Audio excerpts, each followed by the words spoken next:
अनेक जिल्ह्यात कडाक्याची थंडी पडली आहे।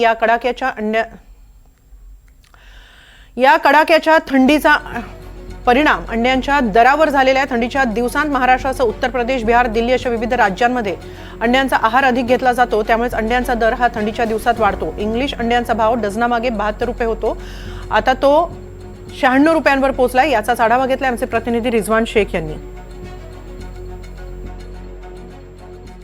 राज्यामध्ये कडाक्याची थंडी पडलेली आहे आणि असं आपण जर पाहिलं तर अंडीमध्ये जे आहे ती मोठ्या प्रमाणात पैशामध्ये ती वाढ झालेली आहे।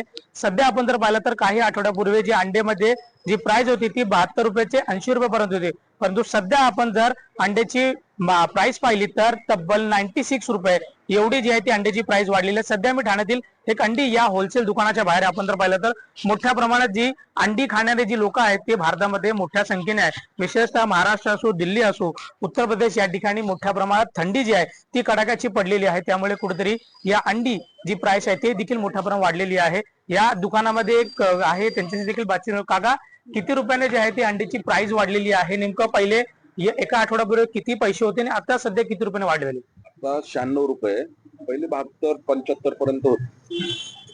आपण जर पाहिलं तर जे खाद्यपदार्थ आपण कोंबड्यांना देतो तेही देखील मागले, त्यामुळे कुठेतरी त्याचाही फटका जो आहे तो या ठिकाणी बसताना दिसून येते। हो हो आहे ना। आणि गावठी अंड्यामध्ये कितीनी वाढ झालेली आहे? नेमकं पहिले किती पैसे होते, आता सध्याची काय परिस्थिती? 150 रुपये होते, आता 180 झाले।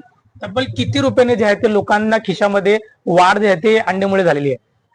आता गावठी पाठीमागं 30 रुपये आणि इंग्लिश पाठीमागं 24 रुपये वाढ झाली, डझन पाठीमागं। अशा पद्धतीने अंडी म्हणजे ती प्राइस आहे ती मोठ्या प्रमाणात वाढलेली आहे। कुठेतरी 30 रुपये ते तब्बल जे आपण पाहिलं तर 30 रुपये ते मोठ्या प्रमाणात पैशाची वाढ जी आहे ती अंड्यामध्ये झाली। त्यामुळे सर्वसाधारण जी महाराष्ट्र असो किंवा संपूर्ण राज्यामध्ये मोठ्या प्रमाणात जी अंडी खाणारी लोक जास्त आहेत आणि अंडी खाल्ल्यामुळे चांगल्या पद्धतीने सेहत जे आहे ते राहतात। त्यामुळे कुठेतरी आता सर्वसामान्य नागरिकांना पैसे जे आहे ते मोठ्या प्रमाणात मोजावं लागेल। त्यामुळे कुठेतरी सर्वसामान्य नागरिकांचा पैशामध्ये देखील वाढ होताना अंडीच्या भावामुळे कुठेतरी फटका जो आहे तो सर्वसामान्य बसताना आपल्याला दिसून येत आहे। रिजवान शेख, NDTV मराठी, ठाणे।